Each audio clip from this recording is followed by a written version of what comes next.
अस्सलाम वालेकुम नाज़रीन, हाईटेक न्यूज के खबरनामे में आपका खैर मकदम है। मैं हूं नेहा खान। नजर डालते हैं आज की अहम खबरों पर।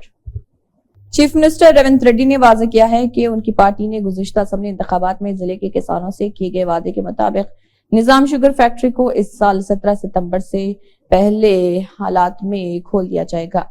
रेड्डी ने निजामाबाद जिले मरकज के पुराने कलेक्ट्रेट ग्राउंड में मुनक़दा जनता सभा से खिताब किया। उन्होंने वादा किया कि अगर जीवन रेड्डी लोकसभा के उम्मीदवार के तौर पर जीत जाते हैं तो वो आइंदा हिंदुस्तान के मखलूत हुकूमत में वजीर बनेंगे। నేను అడిగినట్టు అన్నయ్య నా మాట ఇంటనే ఒప్పుకుంటానేమో అని మొదటి లిస్టులో పేరు రాకపోయినా జీవనాన్ని ఒకటే మాట చెప్పాడు. నేను తమ్మి రైతుల కోసం కొట్లాడని అనుకున్నా. నా జీవితం ఈ రైతులకే నేను అంకితం చేయాలనుకుంటున్నా. నా జీవితంలో ఏం కోరిక లేవు, ఏం ఆలోచన లేవు. ఆనాడు అసెంబ్లీలో గెలిస్తే ఈ రాష్ట్ర వ్యవసాయ శాఖ మంత్రిగా ఈ రాష్ట్ర రైతాంగానికి నిజామాబాద్ రైతాంగానికి తోడు ఉండాలనుకున్నా. కానీ నా అదృష్టం బాగలేదు. మళ్ళీ ఈరోజు పార్లమెంట్ చేస్తున్నా. నేను నిజామాబాద్లోనే చేస్తా. నా కోరుట్ల జగిత్యాల నిజామాబాద్ పార్లమెంట్ ఉంది. నిజంగా రైతులకు నేను అంటగా నిలబడాలి, పార్లమెంట్లో మాట్లాడాలి, పసుపు బోర్డును చక్కెర కర్మాగారాన్ని తెరిపించాలి, ఈ ప్రాంతాన్ని అభివృద్ధి పదం వైపు నడిపించాలి, రైతులకు గిట్టుబాటు ధర ఇవ్వాలి అని పెద్దలు జీవన్ రెడ్డి గారు చెప్పింది. నేను మీకు మాటిస్తున్న వేదిక మీద నుంచి మా మిత్రులందరూ అనుమతితోటి ఖచ్చితంగా రాబోయే ఎన్నికల్లో ఇండియా కూటమి కేంద్రంలో ప్రభుత్వం ఏర్పాటు చేస్తుంది. పెద్దలు జీవన్ రెడ్డి గారిని కేంద్ర వ్యవసాయ మంత్రిగా పెద్దలు జీవన్ రెడ్డి గారిని ఈ తెలంగాణ రాష్ట్రంలో కేంద్ర స్థాయిలో ఆనాడు జైపాల్ రెడ్డి గారు ఉన్నారు. కేంద్రంలో పెద్ద పెద్ద మంత్రి పదవులకు కొన్నే తీసుకొచ్చింది జైపాల్ రెడ్డి గారు. పెద్దలు కీర్తిశేషులు పివి నరసింహారావు గారి పేరు తెచ్చారు ఈ ప్రాంతానికి, ఈ దేశానికి. ఇవాళ స్థాయిలో గౌరవం ఉన్న వాళ్ళు, ప్రజలకే అంకితమైన వాళ్ళు, సమస్యల పట్ల అవగాహన ఉన్న వాళ్ళు, రైతాంగాన్ని ఆదుకునే మనసున్న నాయకుడు తెలంగాణ రాష్ట్రంలోనే లేడు. అది ఒక్క జీవనన్న మాత్రమే. అందుకే సోనియా గాంధీ గారిని, మల్లికార్జున ఖర్గే గారిని, రాహుల్ గాంధీ గారిని ఒప్పించి మెప్పించి నేను కేంద్ర వ్యవసాయ శాఖ మంత్రిగా జీవన్ రెడ్డి గారికి పదవి తీసుకొచ్చే బాధ్యత నాది. మీ బిడ్డ మీకోసం కొట్లాడేది ఆయన. ఎవరినో అడిగో, ఎవడో సంతకం పెట్టో ఏదో నిర్ణయం చేయాలని తిరగాల్సిన పని లేదు. ఆయననే సొంతంగా సంతకం పెట్టి మీ చెరుకు కర్మాగారం, మీ పసుపు బోర్డును సాధించి సంతకం పెట్టే సత్తా జీవన్ రెడ్డి గారికి పార్టీ.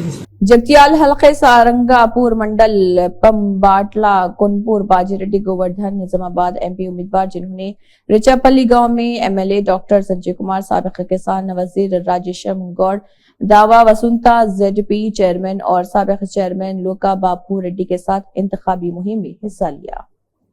हैदराबाद जिले में वोटिंग फीसद बढ़ाने के लिए कई तालीमी इदारों और मुख्तलिफ कामों में बेदारी रैलियां निकाली जा रही। जिले election officer JHMC commissioner Ronald Rose के अहकामात के मुताबिक रैलियां और बेदारी मीटिंग का भरपूर तरीके से इनेकाद किया जा रहा है। ये तफहीम है कि जिले इंतजामिया ने रिहायशी अंजुमन, सेल्फ हेल्प ग्रुप, स्लम और टाउन फेडरेशन के ख्वातीन को वोट के हक और वोटर्स की जिम्मेदारी के बारे में आगाह करने के लिए तमाम इंतजाम किए हैं।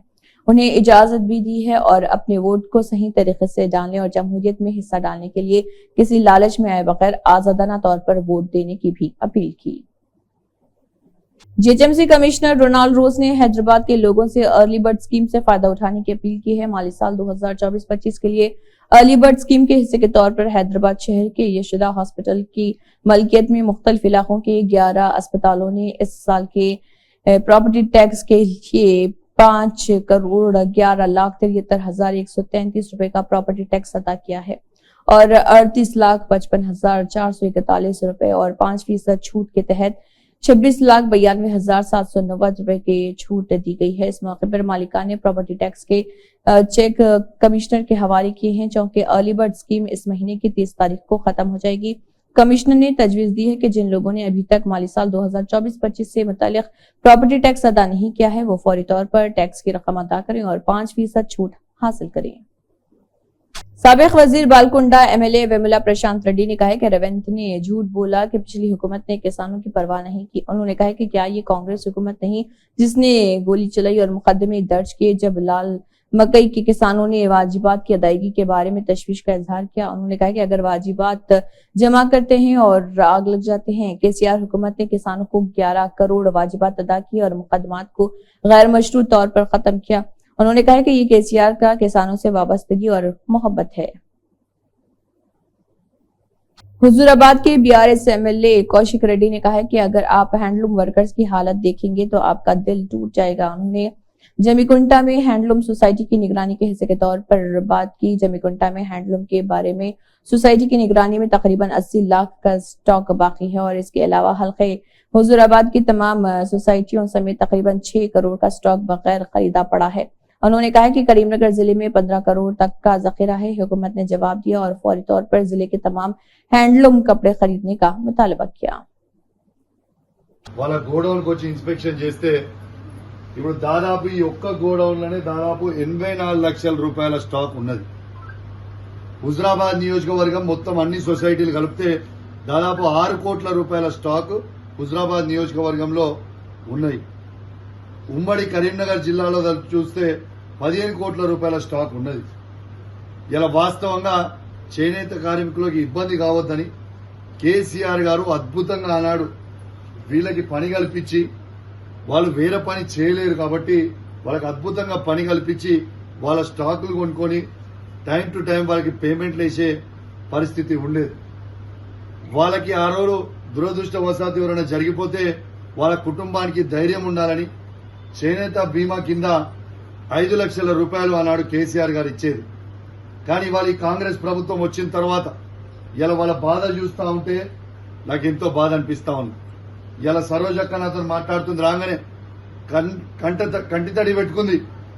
అన్నా మేము ఉండాలనా లేకుంటే మేము ఉరి పెట్టుకోవాలనా అని అడిగే పరిస్థితి వచ్చింది.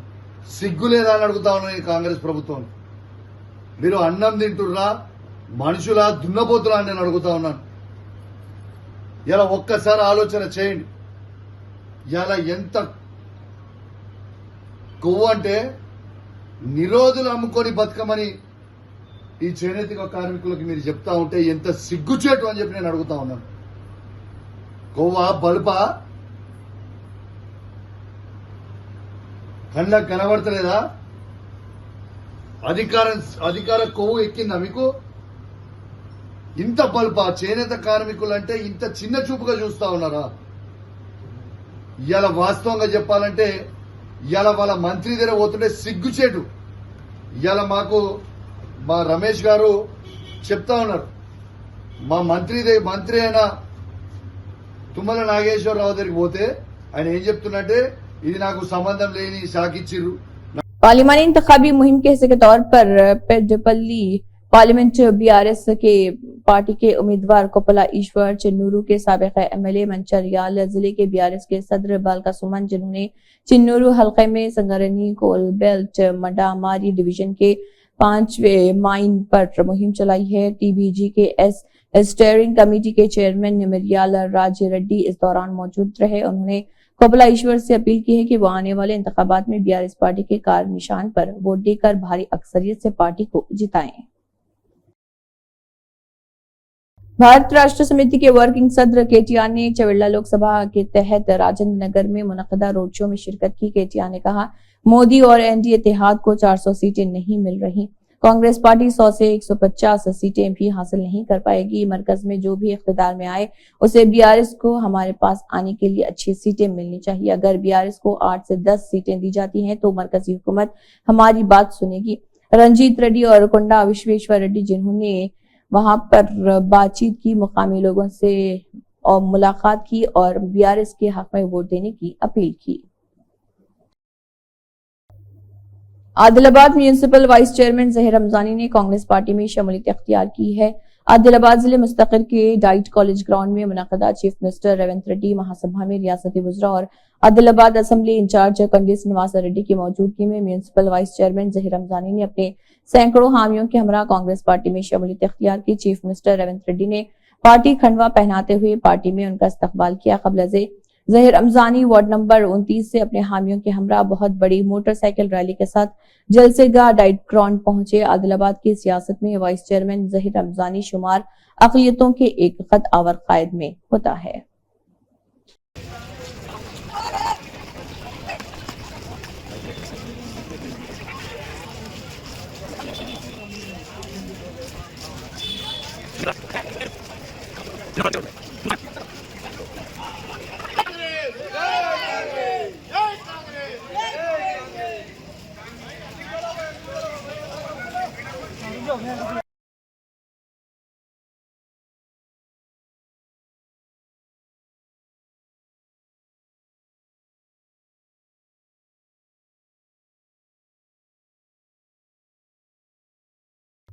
नारा लोकेश ने कहा कि पिछली हुकूमत में अगर हमने गैर मुल्की तालीम के लिए अंबेडकर का नाम रखा तो उन्होंने इसका नाम बाबा क़ौम जगन रेड्डी के नाम पर रखा।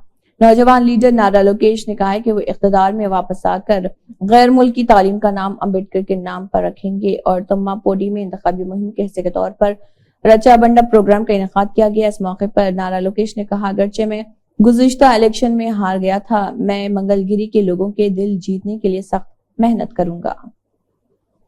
टीडीपी सरबराह नारा चंद्रबाबू नायडू ने सरंगावारा पुकोटा प्रजागलम में जलसे आम में शिरकत करते हुए कहा है कि जगन एक डकैती की वारदात की तरह है और वो एक डाकू है जो रियासत को लूटने आए हैं। 5 सालों में जगन ने बहुत सी कंपनियों को लूटा है और जगन एंड कंपनी ने उत्तर आंध्रा में 40,000 करोड़ रुपए की जायदादें हासिल की हैं। विशाखापट्टनम जो पहले आईटी हब हुआ करता था अब भांग का मरकज बन गया है और माचिस की डब्बी की तरह के घर बनाए जा रहे।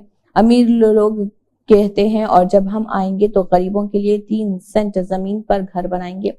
उन्होंने कहा कि मैं इस रियासत के लिए महफूज ड्राइवर हूं। रियासत के लिए टीडीपी, जनसेना, बीजेपी इत्तेहाद श्रृंगवारपुर किले विशाखा जिले में शामिल किया जाएगा। नारा लोकेश ने कहा कि हम मजीद कई सालों तक पड़ोसी रियासतों में जाकर रोजगार तलाश करेंगे। हम अपनी रियासत में सनतें लगाएंगे और बड़े पैमाने पर अपने बच्चों को मुकामी मुलाजिमतें और रोजगार फराहम करेंगे। नौजवान लीडर ने मंचिकाला, पोडी, डगराला मंडल में कॉन्टिनेंटल कॉफी इंडस्ट्री के नुमाइंदों के साथ एक बशुक्रिया मुलाकात की। बाद में वहां कारकुनों से खिताब करते हुए लोकेश ने कहा है कि हम सनतों के क़याम के हवाले से बेहतर पॉलिसी लाएंगे। हैदराबाद पार्लियामेंट सीट के लिए है भारतीय जनता पार्टी बीजेपी के उम्मीदवार माधवी लता ने इंतखाबी दफ्तर में शिकायत दर्ज कराते हुए असदुद्दीन ओवैसी के खिलाफ मौक़िफ़ इख्तियार किया है। इंटरनेट पर एक गर्दिश करने वाली वीडियो मंजरेआम पर रही है जिसमें हैदराबाद पार्लिमानी हल्के के उम्मीदवार असदुद्दीन ओवैसी को ओल्ड सिटी एरिया में अपनी इंतखाबी मुहिम के दौरान एक कसाब के साथ मशगूल होते दिखाया गया है। वीडियो में वो कसाई को उर्दू में काटते रहो कहकर अपने पेशे को जारी रखने की तरकीब देते हुए सुना जाता है और साथ ही बिफ जिंदाबाद के जुमले के साथ गाय के गोश्त के इस्तेमाल की हिमायत का इजहार करते हैं। असदुद्दीन ओवैसी के इन रिमार्क्स को गाय के गोश्त के इस्तेमाल की बराह रास्त तौसीक़ के तौर पर समझा जाता है जो कम्युनिटी के एक अहम हिस्से के जज्बात से मुतसादम हो सकता है। इस तरह के बयानात को इंतखाबी फायदे के लिए एक मखसूस कम्युनिटी के जज्बात को मुतासर करने की कोशिश के तौर पर समझा जा रहा। शहर हैदराबाद के इलाके चारमीनार के रहने वाले राम कुमार ने कहा है कि बीजेपी हैदराबाद के माहौल को खराब करना चाहती है। देखिए राम कुमार का मजीद इस ज़मन में क्या कहना है। बीजेपी चाह रही है कि हैदराबाद में दंगे फसाद हो। इस तरह का योगदान अगर बीजेपी करेंगे हम उसको समर्थन नहीं देंगे, हम बाइकआउट करेंगे इस बीजेपी को। एमआईएम पार्टी मुसलमानों का बस साथ देती है, मुसलमानों का मसीहा है। एमआईएम सभी का है। MIM is a secular party. आज जो कंट्रोवर्सी बीजेपी कर रही है क्योंकि इन्होंने एक ही बात में माइंड में लगा है बीजेपी के कि एमआईएम पार्टी ओनली मुस्लिम, ये गलत बात है। एमआईएम पार्टी के अंदर कॉर्पोरेटर्स हिंदू है, फिर एक अलग जमात कैसे होगी, वो गलत बात है। इस वक्त इलेक्शन का माहौल है और अभी क्या लग रहा है चारमीनार विधानसभा से किसका ज्यादा हल्ला है? मेरा नाम राम कुमार है, मैं पुराना पुल पारदीवाड़ा का निवासी हूँ। इस पुराना पुल डिवीज़न के अंदर हम जो पिछले बरस से काम करते हैं इस चारमीनार डिवीज़न के लिए, इस हैदराबाद के लिए, जहाँ तक हमने देखा है ये हैदराबाद का माहौल के अंदर गंगा जमुना की तहजीब में जिए जाते हैं हम लोग। इस गंगा जमुना की तहजीब के अंदर यहाँ हिंदू भी रहते हैं, मुस्लिम भी रहते हैं, ईसाई भी रहते, सिख भी रहते। ये पूरे जमात मिलकर ही इस हैदराबाद का खूबसूरत माहौल बनाया सोए। इस माहौल को लेकर जो अगेंस्ट पार्टी बैठी है, जैसा कि बीजेपी हो, कांग्रेस हो या अन्य दल हो, ये लोग इस पारदीवाड़ा को फूट करना चाह रहे, इस हमारे बस्ती के अंदर आकर इस बस्ती को माहौल को खराब करना चाह रहे। जैसा कि परसों मैंने देखा है रैली के अंदर होना बल्कि तीर का निशाना बताना, इस हैदराबाद को, हैदराबाद की गंगा जमुना की तहजीब को तोड़ने के चक्कर में। क्योंकि इस हैदराबाद के अंदर मैंने देखा है कि बरसों 1964 से लेकर अब तक बैरिस्टर असद साहब का मदद से आज हैदराबाद की मजबूती टिकी हुई है। आज हैदराबाद का डेवलपमेंट टिका हुआ है। आज हैदराबाद की जो प्रतिशत, जैसा चार मीनार हो, सालार जंग म्यूजियम हो, या गोलकुंडा किला हो, या गंडीपेट हो, या टैंकबैंड हो, या जहाँ तक भी हमारे हैदराबाद के अंदर डेवलपमेंट हुआ है, सिर्फ एमआईएम असदुद्दीन ओवैसी की तरफ से डेवलपमेंट हुआ है। आज डेवलपमेंट के बजाय आज दूसरी पार्टी कंट्रोवर्सी कर रही है। आज हिंदू मुस्लिम का भेदभाव करके इस बस्ती को तोड़फोड़ करनी चाहिए। आज हिंदू मुसलमान के भेद में आज अनगिनत क्वेश्चंस लाकर, अनगिनत व्यवस्था लाकर आज हिंदू मुसलमान को तोड़ने की कोशिश में। क्योंकि हमने देखा है, आज हमने इस हैदराबाद के अंदर, इस हैदराबाद की पार्लियामेंट के अंदर बैरिस्टर असद साहब का इतना बड़ा योगदान है। इन्होंने हिंदू मुसलमान को लेकर चला है। जहाँ तक कि हमारे एमआईएम पार्टी के अंदर हमारे कॉर्पोरेटर राजमोहन है, हिंदू है। वैसे ही हमारे पास कहाँ पे फलकनामा में नायक है, उन्होंने भी हिंदू है। कहा जाता है कि एमआईएम पार्टी मुसलमानों का बस साथ देती है, मुसलमानों का मसीहा है। एमआईएम सभी का है। MIM is a secular party. आज जो कंट्रोवर्सी बीजेपी कर रही है, क्योंकि इन्होंने एक ही बात में माइंड में लगा है बीजेपी के कि एमआईएम पार्टी ओनली मुस्लिम, ये गलत बात है। क्योंकि हमारे पास, मैं सबूत के साथ बताता हूँ ना, क्योंकि हमारे पास कॉर्पोरेटर्स एक हिंदू है, एमआईएम पार्टी के अंदर कॉर्पोरेटर्स हिंदू है, फिर एक अलग जमात कैसे होगी, वो गलत बात है। ये जो मुस्लिम का जो भेदभाव लगा के जो बीजेपी वाले बोल रहे हैं, ये गलत बात है। इस कंट्रोवर्सी को हमने हमारी बस्ती से मैं खेद मानता हूँ। क्योंकि इस बस्ती के अंदर गंगा जमुना की तहजीब है। क्योंकि हम लोग मिलजुल के रहते हैं। हम लोगों का कारोबार फ्रूट है, मेवा बेचना, तरकारी बेचना, अदरक लहसुन बेचना। रोड पे हमारे पारदी भाया जैसा कि गुलजार रोज जाते सब्जी बेचने, जैसा कि घासी बाजार जाते सब्जी बेचने, शाली पंडा जाते, चार मीनार जाते, फलकनामा जाते, काला पत्थर जाते। हम हिंदू मुसलमान अपने आप को एक दूसरे को बस्तियों में जाके कारोबार करते, फिर ऐसा भेदभाव करके हमारे गरीबों को मारने की कोशिश कर रहे हैं बीजेपी वाले। ये बीजेपी वाले क्या कर रहे हैं कोशिश कि गरीबों को मारो और हम राज करो।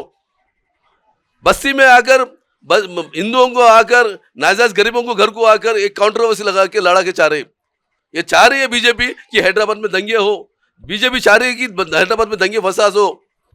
इस तरह का योगदान अगर बीजेपी करेंगे, हम उसको समर्थन नहीं देंगे। हम बाइकआउट करेंगे इस बीजेपी को। क्योंकि यहाँ अमन शांति की हैदराबाद है, यहाँ हिंदू मुसलमान की तहजीब की संस्कार है। अच्छा, एक चीज़ और पूछना चाहूँगा। जैसे आपकी अदालत में माधवी लता मीडिया से बात करते हुए कहा, इंटरव्यू में कहा कि हैदराबाद के औरतों को, लड़कियों को आउट ऑफ कंट्री भेज करके उनकी शादी की जाती है, 8-8, 10-10 उनकी शादी की जाती है। आप हैदराबाद के रहने वाले हैं, इस बात में आपकी नज़र से कितनी सच्चाई दिख रही है? जिन्होंने आज की अदालत में जो बयान दिया है, ये बहुत गलत बयान दिया है इस हैदराबाद के लिए, खासकर उस महिलाओं के लिए जिस महिलाओं के नाम पर लेकर जो बदनाम किया है, जिस बीजेपी कैंडिडेट जिन्होंने आज की अदालत में बैठकर एक औरत रहकर एक औरत के नाम पे बदनाम की है। एक महिला रहकर एक महिलाओं के नाम पे बदनाम करना बहुत गलत बात है। क्योंकि महिला की इज्जत बहुत बड़ी इज्जत है। इस बात को मैं खंडित करता हूँ, इस बात को मैं गलत साबित करता हूँ। क्योंकि इस तरह का बयान देना बहुत गुनहगार है। तो अभी आपके नज़र से क्या लगता है, इस बार एमआईएम को कुछ खतरा है? इस बार एमआईएम अपनी सीट बचा पाएगी? इस बार एमआईएम पार्टी पिछले बार से ज़्यादा वोट लाने वाली है, पिछले बार से ज़्यादा मेजॉरिटी से आने वाली है। और फिर एक बार बैरिस्टर असदुद्दीन ओवैसी का झंडा लहराने वाला है हैदराबाद में। और इसी बात को लेकर हम पारदी समाज से भी बैरिस्टर असदुद्दीन साहब का भी समर्थन करते हैं। चलिए, बहुत बहुत शुक्रिया आपका। बैरिस्टर असदुद्दीन ओवैसी की मेहनत और मजलिस कायदीन की कामयाब नुमाइंदगी से हल्का असम्बली मलकपेट में 2 BHK फ्लैट्स के कई बिल्डिंग्स तामीर करवाए गए हैं और बिल्डिंग्स को गरीबों के नाम पर किया गया है। मलकपेट की इस तरक्की को बरकरार रखने के लिए और इसको मजीद तरक्की की बुलंदियों पर ले जाने के लिए AIMIM को कामयाब बनाएं। ये बिल्डिंग मलकपेट के गरीब लोगों के लिए एक बहुत बड़ी नेमत है। इंसान के पास 2 वक्त की रोटी और सर पर छत हो तो उसकी जिंदगी आराम से गुजर जाती है। इसी आराम को पहुंचाने के लिए मलकपेट असेंबली हलके में ऑल इंडिया मजलिस इत्तेहादुल मुस्लिमीन की नुमाइंदगी से गरीबों के लिए 2 BHK फ्लैट की कई बिल्डिंग बनाई गई हैं, जिसमें अब तक 2500 से ज्यादा लोगों को घर मिल चुका है। इन बिल्डिंग्स में हर तरीके की बेसिक फैसिलिटीज भी प्रोवाइड की गई हैं ताकि बिल्डिंग में रहने वालों को किसी भी तरीके की कोई परेशानी ना हो। मलकपेट के गरीब लोगों ने ऑल इंडिया मजलिस इत्तेहादुल मुस्लिमीन से कांटेक्ट किया और इलाके में 2 BHK घर बनाने की डिमांड की, जिसके बाद ऑल इंडिया मजलिस इत्तेहादुल मुस्लिमीन के सदर जनाब बैरिस्टर असदुद्दीन ओवैसी की रहनुमाई में मजलिस के नुमाइंदों ने काफी मेहनत और कोशिश करके मलकपेट में 2 BHK फ्लैट की कई बिल्डिंग्स तामीर करवाई और उन बिल्डिंग्स को गरीब लोगों के नाम वक्फ कर दिया, जिससे मुकामी लोगों में एक खुशी की लहर दौड़ गई। मलकपेट की इस तरक्की को बरकरार रखने के लिए और इसको मजीद तरक्की की बुलंदियों तक पहुंचाने के लिए एक बार फिर से पतंग के निशान पर वोट डालकर ऑल इंडिया मजलिस इत्तेहादुल मुस्लिमीन को कामयाब करिए। कोरटला हलके से कांग्रेस के जुआडी की क़ियादत में निजामाबाद कांग्रेस के पार्लिमानी उम्मीदवार टी जीवन रेड्डी नामजदगी दाखिल किए हैं। इस प्रोग्राम में कांग्रेस की कोरटला हलके से बड़ी तादाद में मुंतकली हुई है। इस प्रोग्राम में कोरटला हलका इंचार्ज जुवाडी नरसिंगा राव, कृष्णा राव, कमेट डी करम और डॉक्टर सुनीता वेंकट, अकुला रंगारेड्डी, चिन्नामनेनी, श्रीनिवास गडोरी, तिरुपति और कारकुनान व दीगर मौजूद रहे।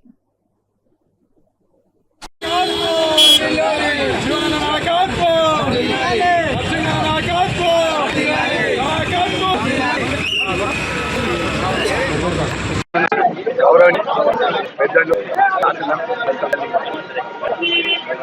గారు ఆ కాంగ్రెస్ నామినేషన్ పెద్ద ఎత్తున పోలీసులకు వర్గం నుండి పెద్ద ఎత్తున తనది వెళ్ళడం జరుగుతూ ఉన్నది। ఈ హనుమాన్ నుంచి దాదాపు 600 జీవన్ రెడ్డి నామినేషన్కు పెద్ద ఎత్తున కఠినంగా అభినందిస్తున్నాం। అలాగే ఈ నామినేషన్కు ముఖ్యమంత్రి రెడ్డి గారు కూడా హాజరు జరుగుతూ ఉన్నది। అందరం సభను విజయవంతం చేసి జీవన్ రెడ్డి గారి మెజార్టీతో పూర్తి నియోజకవర్గాన్ని పెద్ద మెజార్టీ గెలిపించాల్సిందిగా కోరుతున్నాం। इसी के साथ हाईटेक न्यूज खबरनामा इख्तिताम को पहुंचता है। अल्लाह हाफिज।